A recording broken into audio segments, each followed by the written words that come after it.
안녕하세요. 미국 주식으로 온 대학이 미준입니다.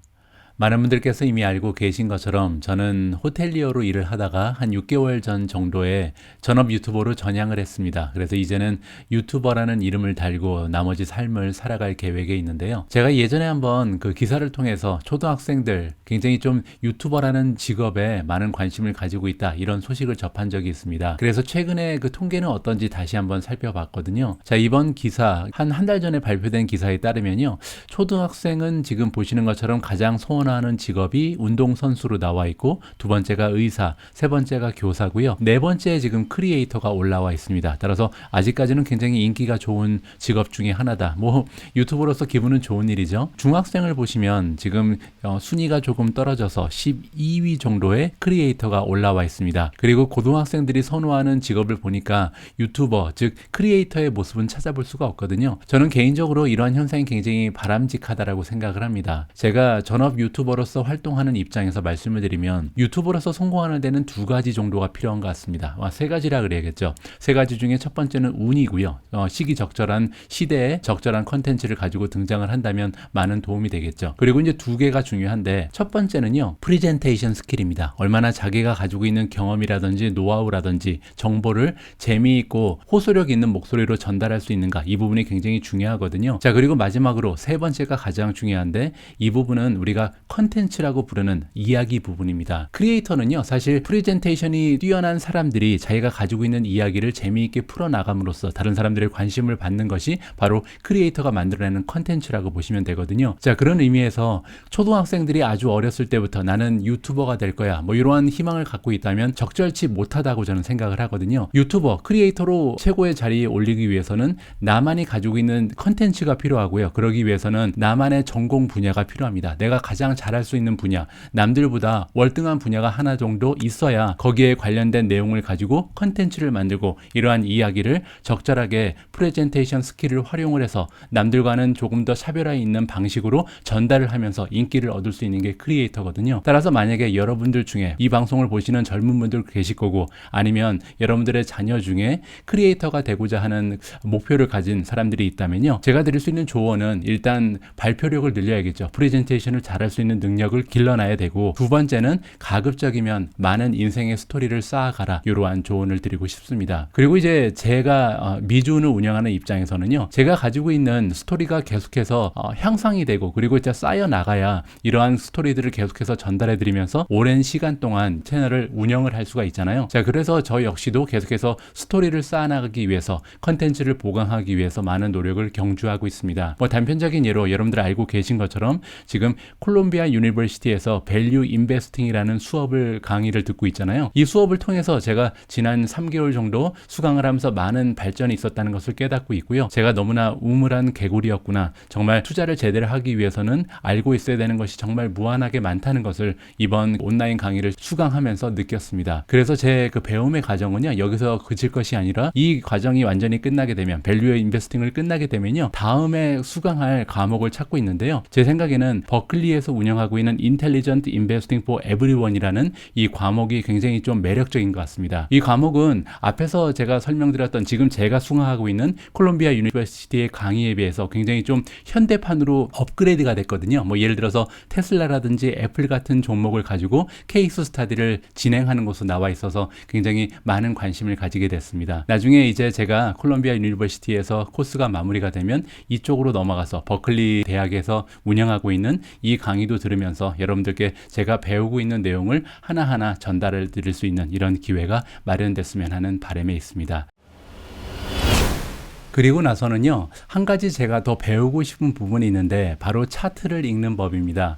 제가 이번에 조정장을 오랫동안 겪으면서 차트를 볼 수 있는 그 능력이 있다면 조금 더 알찬 내용을 여러분들께 전해드릴 수 있겠구나, 어느 정도 이제 투자 활동에도 도움이 될 수 있겠구나, 이런 생각을 좀 해봤거든요. 자, 그래서 앞으로 기회가 된다면 차트를 읽는 방법에 대해서도 공부를 하면서 여러분들께 컨텐츠를 통해서 전달을 해드렸으면 하는 바람 역시도 가지고 있습니다. 그런 의미에서요, 오늘 여러분들과 함께 읽어볼 기사는 애플의 주가 차트를 가지고 지금 차트 전문가들은 어떠한 예상을 하고 있는지 여기에 관련된 뉴스를 함께 읽어볼까 합니다. 뭐 차트에 대해서 뭐 많은 우리가 좀 비중을 둘 필요는 없습니다. 왜냐하면 굉장히 단기적인 관점을 가지고 이번 기사가 작성된 것이 분명하고, 그리고 또한 이런 단기적인 관점을 피해서 우리가 장기적인 투자를 하는 것이 미주은 채널의 목표잖아요. 하지만 매수 시점을 판단하는 데 있어서 차트를 읽는 능력이 있다면 조금이라도 도움이 될 수 있다. 이러한 면에서 이번 차트 관련된 기사도 여러분들이 흥미롭게 지켜봐 주셨으면 하는 바람을 가지고 있습니다. 자, 그러면 차트 전문가와 함께 살펴보는 애플의 차트 이야기 바로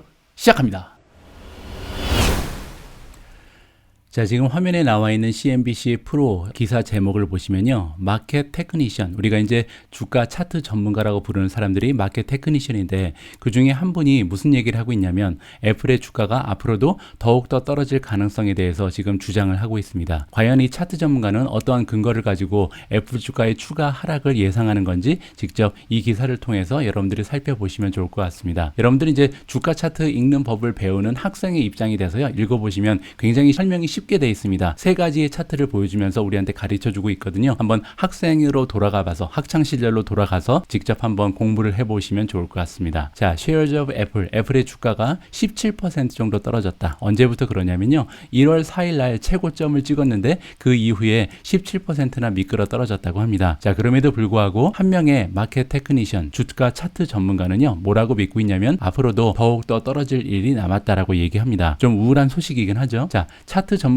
이름이 나옵니다. 카터 브렉스턴 월스라는 분인데요. 이분은 월스 차팅이라는 기업을 운영하고 있는 파운더, 창립자라고 합니다. 자, 이 차트 전문가는 구체적인 숫자까지 알려주고 있는데 애플의 주가가 138달러까지 떨어질 거라고 아주 분명하게 못을 받고 있습니다. 지금 현재 애플의 주가가 한 157 정도가 되거든요. 자, 그 얘기가 몇 퍼센트인지 한번 보시죠. 157이면 157 빼기 지금 138까지 떨어진다 그랬죠. 138, 그러면 애플의 주가가 한 19달러 정도 떨어진다는 얘기입니다. 그러면 나눠야겠죠. 157로 나누면요, 지금의 주가에서 한 12% 정도 추가적으로 떨어질 가능성이 있다. 이렇게 이해가 가능하죠. 자, 월스라는 전문가가 이제 차트를 보여주면서 그의 의견을 직접 설명을 해줍니다. 자, 첫 번째 차트가 등장을 하는데요. 자, 첫 번째 차트를 보시기 전에 굉장히 중요한 얘기가 하나 나오죠. 2009년에 파이낸셜 크라이시스, 금융 위기가 있었잖아요. 금융 위기가 나타난 이후에 지금까지, 그러니까 지난 한 13년, 14년이 되겠죠. 지난 13년 동안 애플은요, 무려 10번이나 폭락을 했다고 합니다. 여기서 얘기하는 폭락은 뭐냐면 애플의 주가가 15% 이상 떨어졌던 게 10번이나 나타났다. 이러한 현상이 자주 일어났다는 거죠. 자, 그리고 10번 떨어졌을 때 평균적인 하락폭이 나와 있는데 무려 30.7%입니다. 그리고 여기 미디언이라는 단어가 나오는데, 미디언은 뭐냐면요, 평균이 아니라 중간치를 얘기합니다. 그래서 15% 떨어진 적도 있고 40% 떨어진 적이 있는데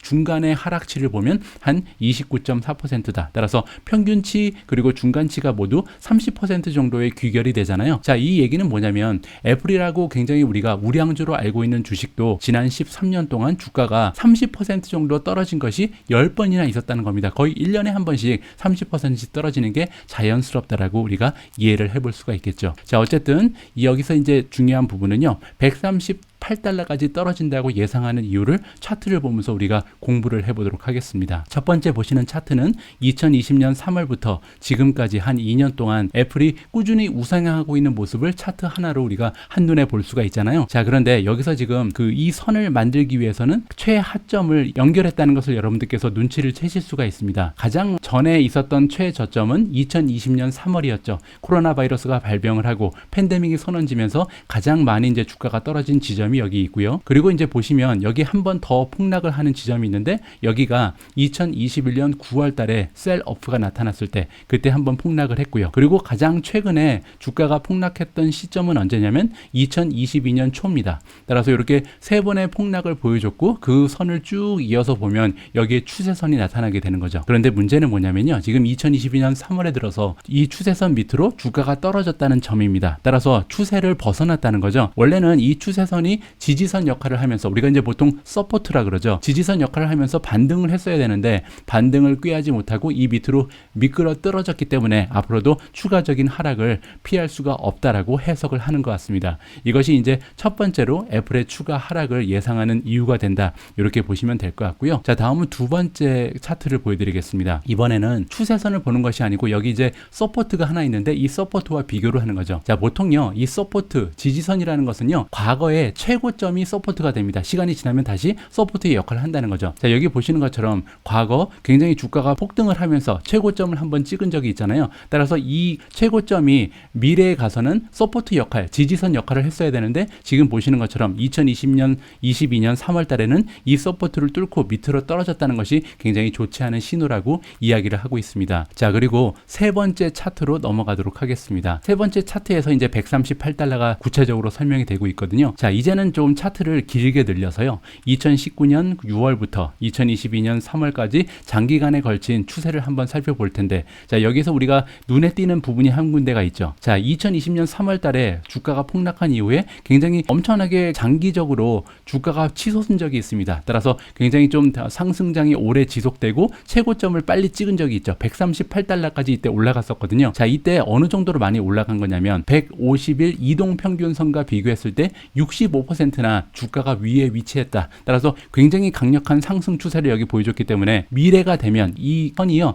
나중에 굉장히 강력한 지지선 역할을 할 수 있다. 이렇게 우리가 주가 차트상으로 이해를 해볼 수가 있거든요. 그렇기 때문에 이 차트 전문가가 이 138까지는 계속해서 무너질 가능성이 있고 138이 강력한 서포트를 형성하면서 지지를 해주면서 다시 반등을 도모할 수 있다. 이렇게 지금 이야기를 해주는 겁니다. 자, 그리고 밑으로 내려와서 보시면 만약에 138까지 애플의 주가가 떨어진다면 그 의미는 뭐냐면 지금 1월 달에 최고점과 비교해 보면 약 25% 정도 최고점에서 떨어지는 셈이 된다. 이렇게 지금 마무리를 하고 있습니다. 제가 이 기사를 여러분들께 읽어드리는 이유는 뭐냐면요. 첫 번째로 굉장히 좀 재미있고 쉽게 설명이 돼 있어서 여러분들이 주가 차트를 볼 수 있는 약간의 학습이 된다. 이런 면에 있어서 재미있게 한번 읽어본 거고요. 두 번째로 이 주가 차트를 보면서 그리고 이 기사를 읽으면서 애플의 주가가 앞으로 12%로 더 떨어지겠네? 그렇게 되면 최고점에서 25%나 빠지네? 이렇게 불안감을 느끼시라는 의도가 아니고요. 가장 중요한 메시지는 사실 위에 있습니다. 자, 여기 보시면 아까 우리가 살펴본 내용 중에 2009년에서 지금까지 12년 동안 애플의 주가가 30% 정도 빠진 게 10번이나 있었잖아요. 이게 좀 엄청난 교훈이 되는 것 같습니다. 우리가 초우량주라고 부르는 애플, 전 세계에서 시가총액이 가장 큰 초우량주인 애플 같은 경우도 1년에 한 번씩은 30%씩 빠진다는 거죠. 그럼에도 불구하고 우리가 장기적인 관점을 놓고 보면 계속해서 애플의 주가는 우상향 해왔죠. 30% 떨어지면 40% 급등을 하고 또 30% 떨어지면 50% 올라가면서 이러한 장기적인 추세선을 만들어낸 것이 애플의 차트입니다. 따라서 차트를 통해서 우리가 배울 수 있는 부분은 뭐냐면 30% 1년에 한 번씩 떨어져도 걱정할 필요 없다. 우리가 조금 더 진득한 마음을 가지고요, 기다려준다면 결국 시간이 애플의 주가를 올린 것처럼 우리가 보유하고 있는 종목들도 결국은 승리하는 날이 올 것이다. 이러한 교훈을 이번 주가 차트 분석을 통해서 다시 한번 확인할 수 있었다. 여기에 의의를 갖고 싶습니다. 자, 지금까지 애플의 차트를 보면서 함께 재미있는 공부를 해봤는데요. 애플 공부하는 김에 이번에는 시킹알파로 이동을 해서 수치적인 분석까지 잠깐 해볼까 합니다. 자, 메인 페이지에서 우리가 살펴볼 수 있는 것은 주가의 흐름이죠. 1년 동안 애플의 주가는 25% 정도 상승을 했고요. 1월 1일부터는 마이너스 13.55%, 6개월 동안은 플러스 5%고요. 지난 한 달 동안은 마이너스 7.9% 정도를 보여주고 있습니다. 따라서 어떻게 보면 지금이 줍줍의 기회가 되지 않을까 우리가 좀 기대를 해볼 수가 있는 거죠. 자, 레이팅으로 이동합니다. 세 가지의 레이팅을 가지고 애플의 주가를 지금 평가를 해주고 있는데요. 자, 세 가지 레이팅을 가지고 애플의 주식을 평가해주고 있는데 첫 번째는 정량적 분석이죠. 퀀투 레이팅입니다. 퀀투 레이팅은 아쉽지만 홀드를 받고 있습니다. 3.48이 지금 평점인데요. 이 3.48밖에 받지 못하는 이유를 옆에서 우리가 살펴볼 수가 있겠죠. 리비전 같은 경우는 A-, 모멘텀도 굉장히 좋죠. 자, 수익률도 A+로 굉장히 좋은 주식이 애플입니다. 그럼에도 불구하고 성장률이 지금 D밖에 받지 못했고요. 특히 밸류에이션 같은 경우는 F 학점을 받으면서 종합적으로 살펴보면 홀드의 의견을 줄 수밖에 없다. 이렇게 이해를 해볼 수가 있습니다. 자, 다음은 시킹알파와 함께 협업하고 있는 주식 전문 블로거들의 평가를 보면요. 지난 한 달 동안 총 22명이나 되는 사람들이 이번에 애플에 대한 평가를 해줬는데 그 22명 중에 바이, 매수 의견을 준 사람은 9명이고요. 홀드는 8명입니다. 그리고 애플 같은 경우는 매도 의견을 제시한 블로거도 5명이나 된다는 점이 굉장히 눈길을 끄는 것 같습니다. 있습니다. 자, 다음은 월가의 전문가들의 전망을 살펴보면요. 지금 4.34라고 굉장히 좋은 점수가 나오죠. 지난 3개월 동안 총 43명이나 되는 애널리스트들이 애플에 대한 평가를 해줬는데요. 43명 중에서 지금 강력 매수를 주장하고 있는 애널리스트가 27명, 매수는 7명이고요. 홀드가 7명, 반면에 지금 팔아야 된다라고 목소리를 내는 전문가도 2명이나 있었습니다. 따라서 전문가들의 의견은 굉장히 긍정적이지만 반면에